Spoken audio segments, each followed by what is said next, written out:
O Barcelona perdeu pela primeira vez na La Liga e o Real Madrid vai para a paragem das seleções como líder do campeonato espanhol com 21 pontos contra 19 dos culés.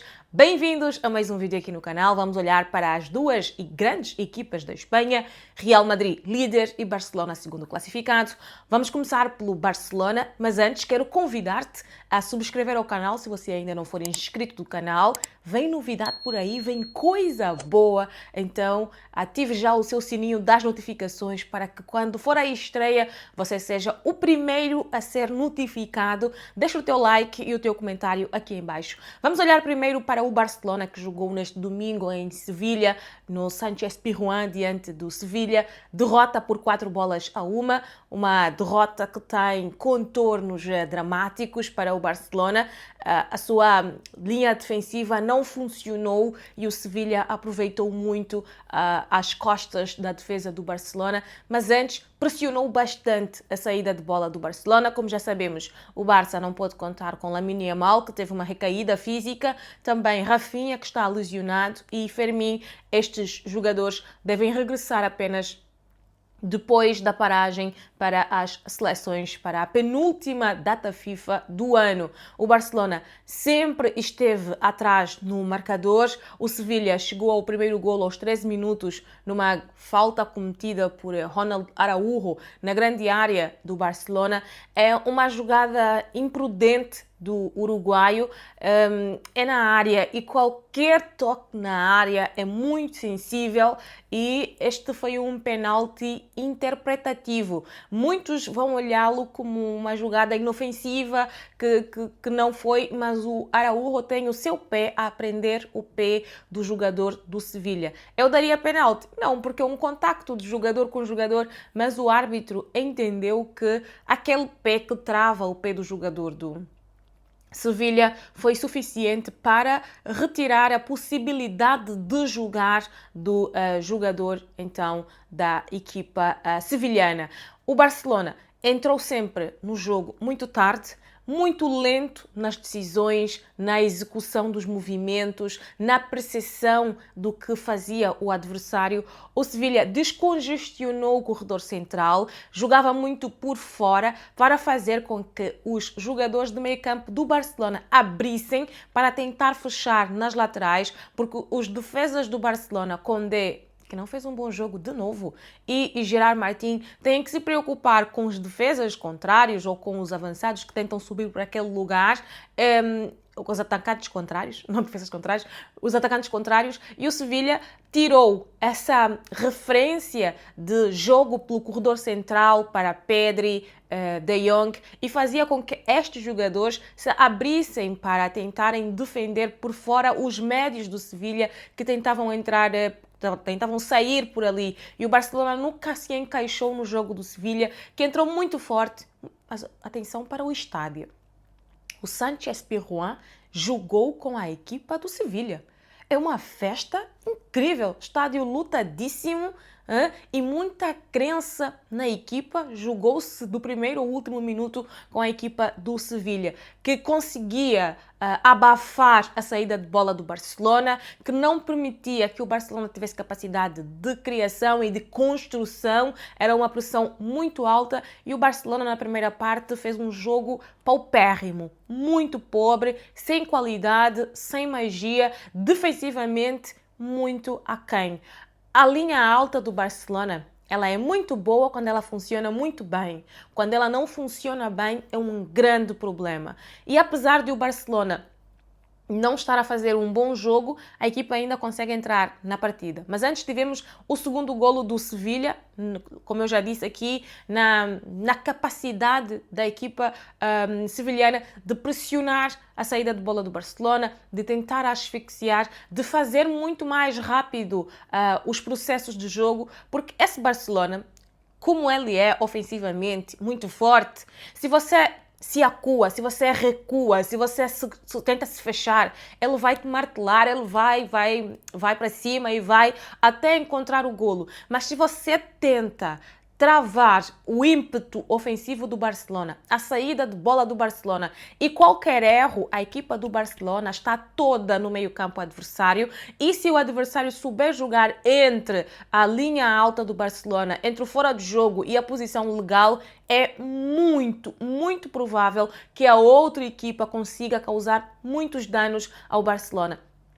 Vimos na temporada passada como foi, por exemplo, contra o Celta de Vigo, mas aí o Barcelona teve outra capacidade para reagir e vencer o jogo por 4-3. É essa linha alta, quando ela está muito subida e quando corre tudo muito bem, o Barcelona é fatal, acaba por destruir completamente os seus adversários. Mas quando ela não está coordenada, e o Ronald Araújo tem tido muitas dificuldades na coordenação dessa linha alta. O Sevilha faz então o 2-0, depois o Barcelona, antes do intervalo, porque tem jogadores com mais qualidade, consegue então o 2-1, reduzir o placar, assistência de Pedri para um remate de primeira de Marcus Rashford para fazer então o 2-1 para o Barcelona, que, modéstia à parte, e verdade seja dita, antes do intervalo já poderia estar a perder pelo placar que terminou o jogo, que foi 4-1. Na segunda metade, o Barcelona entra melhor, mas Hans Flick está de mãos atadas porque não tem qualidade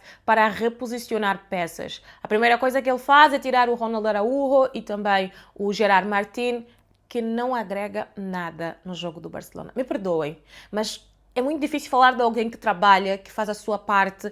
Ele é correto demais. Ele não tem um quê. Falta alguma coisa no Gerard Martín. Entra Baldé, que ganha um penalti que não é convertido por Robert Lewandowski. Ainda assim, o Sevilha tem muito jogo ofensivo, tem um golo anulado, que seria o 3-1, mas como não era a tarde do Barcelona, porque o Barcelona não conseguia finalizar as jogadas que criava, não conseguiu aproveitar a grande oportunidade que foi a grande penalidade, o Sevilha encheu o pulmão, ganhou energia e foi atrás de mais e mais. Teve um golo anulado, como eu já me referi, e chega mesmo ao terceiro golo numa jogada de uma passividade defensiva do Barcelona indescritível, horrível de se assistir. E o Chesney, não sei se ele podia fazer alguma coisa ali, mas eu sinto que ele é muito mal batido no terceiro golo.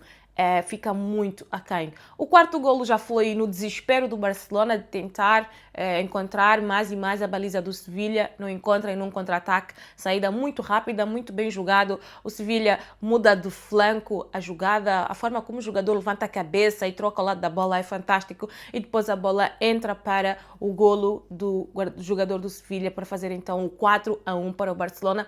É uma goleada do Barcelona a tentar buscar a bola para tentar marcar.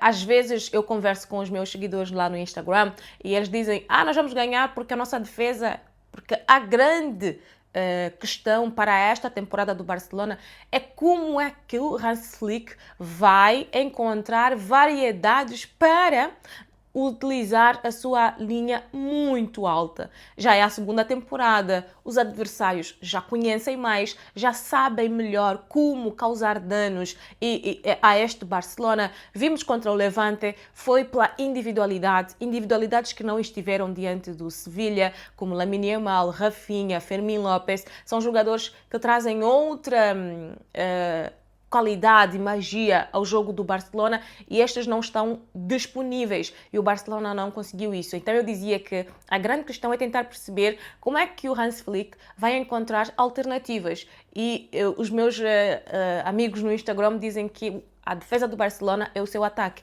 e ontem o ataque não funcionou. Não funcionou, não era a tarde do ataque, não era a tarde da criação. Como eu disse, Frenkie de Jong muito retirado do jogo por esta coisa de tentar procurar o seu homem de referência que saía do meio campo e deixava o meio campo entreaberto e a bola corria pelo corredor central e o Barcelona não conseguia encontrar estas referências e fazer então o bloco mais compacto no seu corredor central para não permitir que a bola entrasse por aí, porque eram muitas diagonais, muitas bolas na vertical, nas costas do Barcelona, para tentar causar muitos danos à equipa blaugrana. É uma derrota que permite ao Barcelona analisar o que não tem feito bem. Hans Flick falou que ficou muito contente com a atitude da equipa no balneário, pelo que viu no balneário, quer dizer que os jogadores compreenderam. Pedri também falou que a equipa entrou sem intensidade, entrou muito apática, então que o Barcelona consiga se rever, mas que o Hans Flick consiga compreender também que os seus adversários já sabem como levar a perigo ao Barcelona, como causar danos ao Barcelona, como ter um antídoto contra essa defesa muito alta do Barcelona e esse ataque é muito concretizador e, de certa forma, demolidor. O Sevilha, só para terem uma ideia, normalmente joga com 3 centrais e contra o Barcelona foi para a posição natural. 4 defesas, 4 médios para fechar bem ali o meio-campo e um ataque com 2 jogadores. O Real Madrid, na temporada passada, sempre que jogou com 4 médios, conseguiu levar perigo e causar muitos problemas ao Barcelona. Então, se calhar, os adversários vão compreendendo cada vez melhor como é que funciona o Barcelona de Flick, que termina então esta fase da La Liga antes da pausa para as seleções em segundo lugar. Vamos falar do líder, o Real Madrid, que derrotou o Villarreal por 3-1.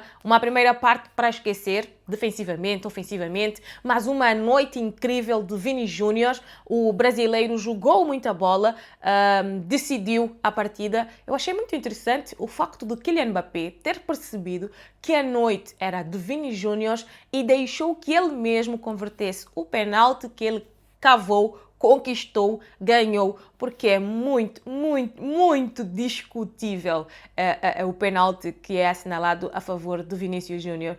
É um contacto que tem a intensidade da velocidade da jogada. Não tem, sei lá, não acho que seja um penalti claríssimo. Lá está, é da interpretação do árbitro e o árbitro interpretou que foi uma falta que era passível de marcar grande penalidade. O Real faz então 2-0. Primeiro, uma jogada à la Vinícius Júnior, dentro das suas características, para cima do homem, dribla daqui, dribla daí. Quando tentou tirar um remate, a bola desvia nos jogadores do Villarreal, que sofreu com Vinícius, não conseguiu terminar a partida, viu o segundo cartão amarelo também numa falta muito discutível. Os árbitros precisam ter mais algum bom senso, porque o jogador já tinha um amarelo, não é uma falta para tanto, mas faz uma falta que retira um ataque perigoso do Real Madrid no entender do árbitro, por isso é que dá o segundo amarelo e consequente expulsão.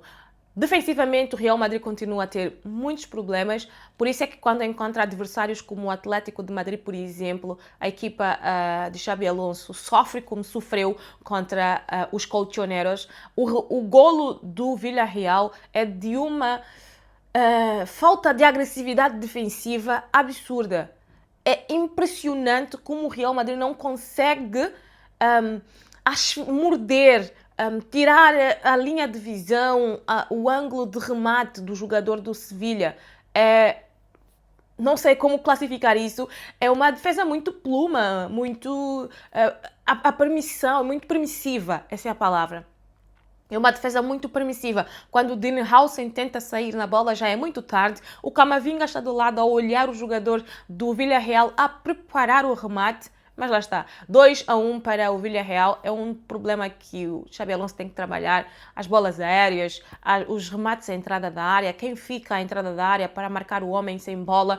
Tudo isso tem que ser ainda muito bem treinado pelo Real Madrid. Mas ofensivamente, com um Vinícius endiabrado, este é o Vinícius de que o Real Madrid precisa. É o Vinícius que vai para cima, que dribla, que não tem medo, que chega. E assim, se calhar, o Real já começa a pensar na renovação do contrato do brasileiro, que teve então a sua grande noite na era Xabi Alonso com a camisola branca. Kylian Mbappé, que marca jogo sim, jogo também, faz o 3-1, assistência de Brahim Diaz, uma boa combinação entre os dois. Numa noite menos positiva de Kylian Mbappé, ainda assim o francês consegue sair da partida com um golo. Entraram no jogo Bellingham e Camavinga, que trouxeram mais velocidade, mais força, mais físico, mais corpulência, mais aceleração na saída de bola do Real Madrid. o Real Madrid, quando tiver esses jogadores em bom ritmo, em bom plano, eles vão conseguir ter uma equipa muito mais dominante e uma equipa com mais capacidade para fazer estragos à defensiva contrária. É um Real Madrid que continua a ter os processos ainda por limar, a ter os processos ainda por consolidar, mas os flashes, as coisas muito bem feitas, elas são muito bem feitas, e as coisas que eles não conseguem fazer bem também não conseguem fazer bem de uma forma horrível, assim, fica feio demais, defensivamente principalmente, porque ofensivamente tem muita qualidade e consegue criar sempre muitos desequilíbrios nas equipas adversárias. Como eu já disse aqui num dos vídeos, perder pontos na La Liga vai ser determinante para o final da temporada. Os dois contendores, Real e Barcelona, vão fazer um campeonato em que não vão permitir erros um do outro. Imaginem, o Real perdeu, o Barça agora perdeu, mas o Real, num adversário mais complexo, como era o Villarreal, não deixou ficar pontos. Então, vai ser uma disputa muito acirrada, muito interessante. Pelo menos é o que tudo indica. A ver, vamos ver se concretiza. Quem quiser chegar no final da maratona em primeiro lugar vai ter de cometer menos erros no campeonato, porque senão poderá haver o outro roubar-lhe a posição. Há 2 semanas mais ou menos, Xabi Alonso já tinha a sua cruz para carregar, mas vai para a paragem das seleções como líder e abafa tudo.